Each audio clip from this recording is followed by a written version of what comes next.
Folks, it's time to catch up on the latest news coming out of Iran, and now we're nearing the final days of a temporary 2-week ceasefire deal that was signed on both sides, but apparently a full-blown deal hasn't been reached yet, and now President Trump is now warning of a massive military response if a final deal isn't signed, even bigger and better and badder than the last military response that went down. Okay, so this Iran situation, it is still unfolding, and I just want to keep you guys up to date because I want to catch up on this stuff too. So this is the latest. They're basically saying Iran will be blown up. The whole of Iran. I'm going to blow Iran up, all right? Like Chief Keef blew up New Jersey. That's what they're saying if the deal is not reached. President Trump for about 20 minutes, and he told me if Iran does not sign this deal, the whole country is getting blown up. He went on to say that bridges and power plants will be targeted if Iran does not sign this agreement. The president telling me that U.S. Special Envoys Jared Kushner and Steve Witkoff are heading to Islamabad, Pakistan for meetings on Tuesday, possibly into Wednesday, to try and get this agreement across the finish line. The president telling Fox News this is a very simple deal, but this is the last chance for the Iranians. The president very clear in our conversation that he is not making the same mistake that President Obama made, giving cash to the Iranians and allowing them to continue a nuclear program. I just spoke with President Trump for about... So this is where we're at. Now, just a few days ago, all right, on April the 17th, so that was 3 days ago now, a truce between Israel and Lebanon was reached, and this is what actually led to the temporary reopening of the Strait of Hormuz.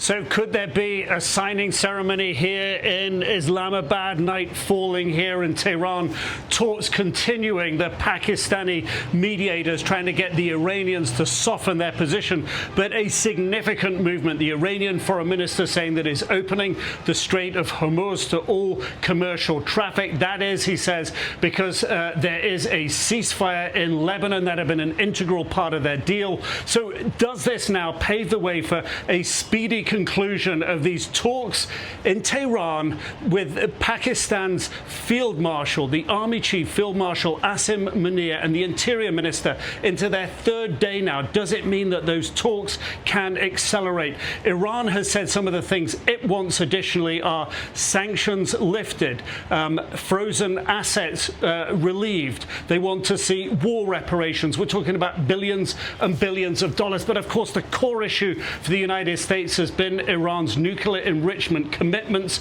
The United States wants that Iran won't build a nuclear weapon. President Trump says he has that commitment already.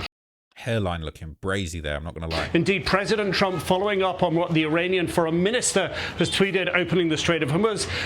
President Trump saying this is positive developments. He says his blockade of the Strait of Hormuz is going to remain in place for now, pursuant on what Iran does next. But he does indicate that he thinks a lot of the deal making is already done. Of course, it is those final yards in any diplomatic process that are the hardest. But suffice to say, there is or appears to be some trust building, some momentum building, but the hardest bit's still going on in Tehran. So they're having a little bit of motion with these ceasefires, okay? They're getting there. The Strait of Hormuz was open for a minute. But interestingly enough, shortly after that deal was struck, Iranian authorities apparently closed the strait again. They cited the ongoing U.S. naval blockade of Iranian-flagged vessels as a violation. And ironically, Trump basically said, open the strait or else.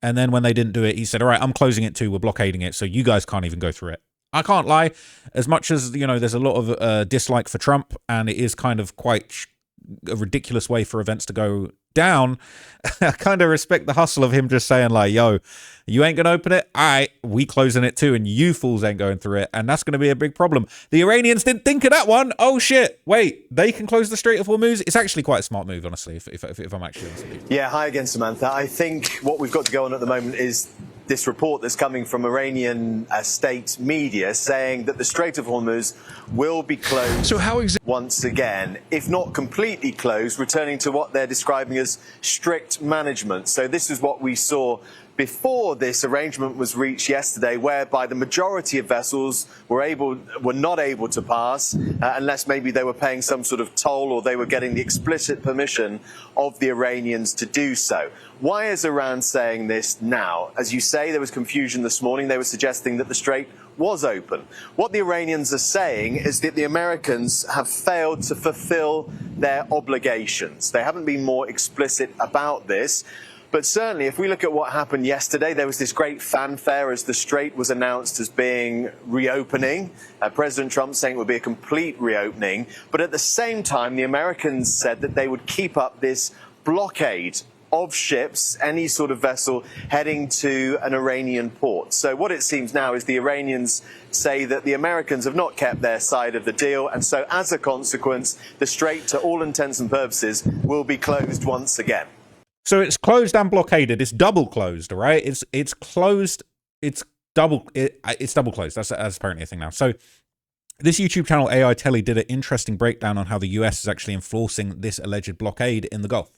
So how exactly would the US enforce a blockade on top of an Iranian blockade in the Strait of Hormuz? Instead of risking massive aircraft carriers in such narrow waters, the Navy would rely on guided missile destroyers. They'd likely position one in the north, one in the center, and keep a third on standby as backup. But here is the major problem. Iran wouldn't just fight with missiles. They use sea mines. In this scenario, they could drop them all over the strait, with some even drifting into the waters of neighboring Arab countries.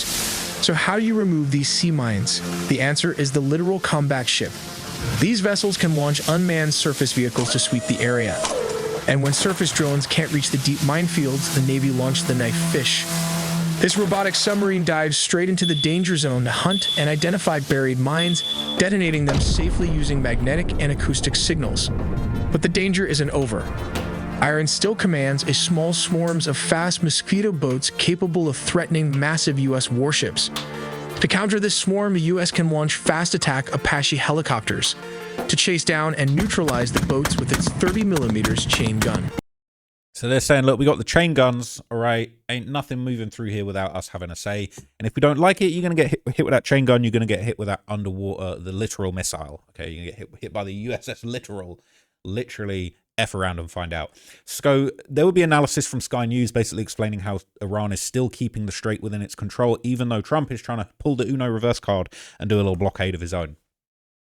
Day 51 of the Iran war. How is it that with President Trump having devastated the Iranian military, they're still able to control the Strait of Hormuz, despite President Trump's claim that it's America with the blockade that's doing so, despite the fact that the Strait of Hormuz was actually open because of the blockade, the Iranians have now closed it. There are two key issues that are causing Iran to do this, one of which is the minefield that's laid here. Not entirely sure how many mines are there. There may be none at all. Professionally, there could be up to 12 there. All that does is it pushes the flow of traffic up to the north past Larak Island, and therefore gives the Iranians much more control over the minefield. How many mines has Iran got? Up to 6,000, but as I said, it's just the threat of mines there that's causing the issue. What sort of mines have the Iranians got? Well, there's a selection that they have in their stockpiles, up to 6,000 of these. They won't be using floating mines because they'd be as much of a threat to all traffic, including the Iranian traffic. But they have some moored mines and also seabed mines. Each of those can be operated off an acoustic fuse or a magnetic fuse. They also have some limpet mines that can be attached to the sides of the vessels here by special forces and the like.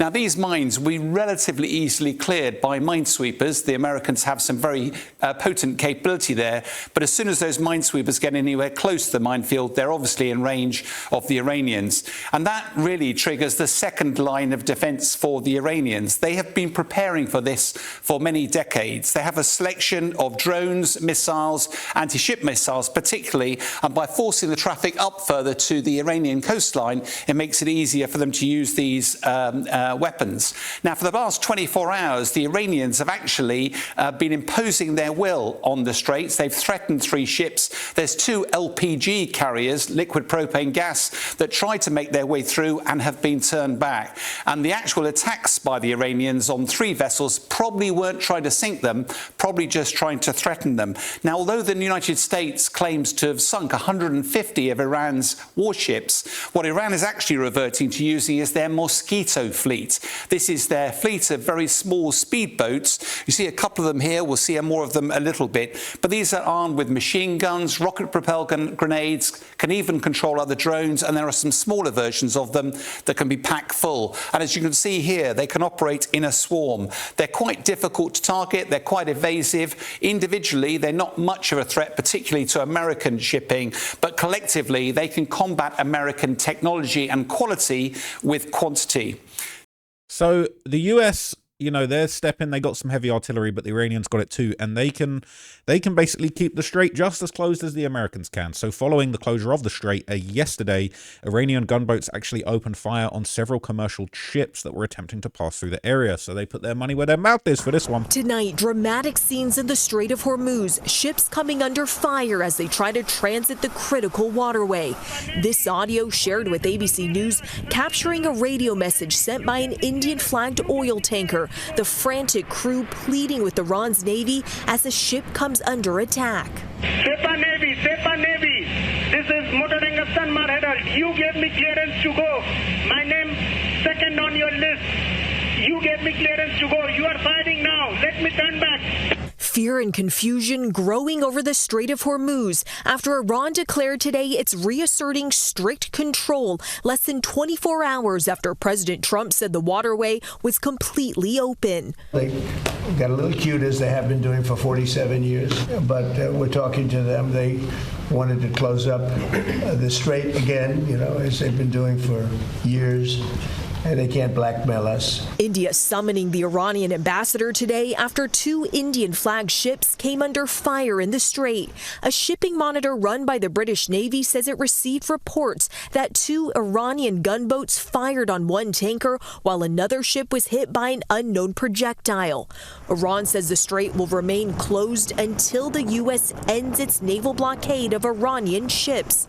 But So they said it's going to stay closed until we're not going to open it until you open it. You open it first. It kind of got them on the ropes, even though they are opening fire onto ships.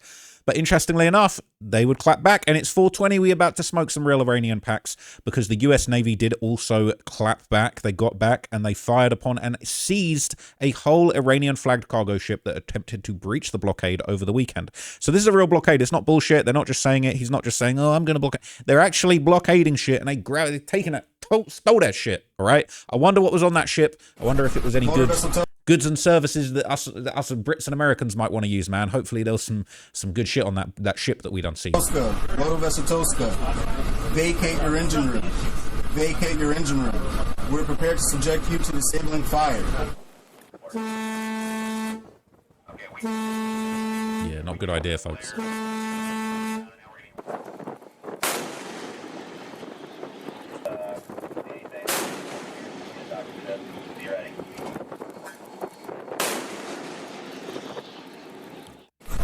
So they pop in their shit, all right? Now, this has all been going on literally today, all right? We're rolling that Iran pack today. We're rolling that Khomeini pack, that Soleimani the bad guy. We're smoking a few Iranian packs. We've got a few different strains on deck, okay? Now, Iran has officially vowed to retaliate for the shooting and seizure of that ship as American diplomats arrive into Pakistan for apparently a final round of peace talks. I wonder how that's going to go. We got your vessel and we're not giving it back. All right. That intro is fucking, come on. They treating this war like it's an episode of the Black Ops, the Call of Duty Black Ops original Netflix series or something, man. What the hell? All right, back to war. Today, U.S. officials are set to arrive in Pakistan for a new round of peace talks led by the Vice President, J.D. Vance. But Iran is reportedly refusing to come to the table. So this all comes as Tehran vows retaliation after the United States seized one of their ships in the Strait of Hormuz. Our chief foreign correspondent, Trey Yinks, joins us from Tel Aviv with the latest this morning. Hey, Trey. Yeah, hey guys, good morning. Overnight, CENTCOM announced that U.S. forces seized an Iranian flag cargo ship in the Gulf of Oman after it tried to breach the naval blockade. President Trump announced the seizure on Truth Social overnight, saying, quote, the Iranian crew refused to listen, so our Navy ship stopped them right in their tracks by blowing a hole in the engine room. Right now, U.S. Marines have custody of the vessel. The ship remains in U.S. custody. Here's what it sounded like when the guided missile destroyer USS Spruance warned the cargo ship before firing. Vessel Tosca, Loto Vessel Tosca, vacate your engine room. Vacate your engine room. We're prepared to subject you to disabling fire.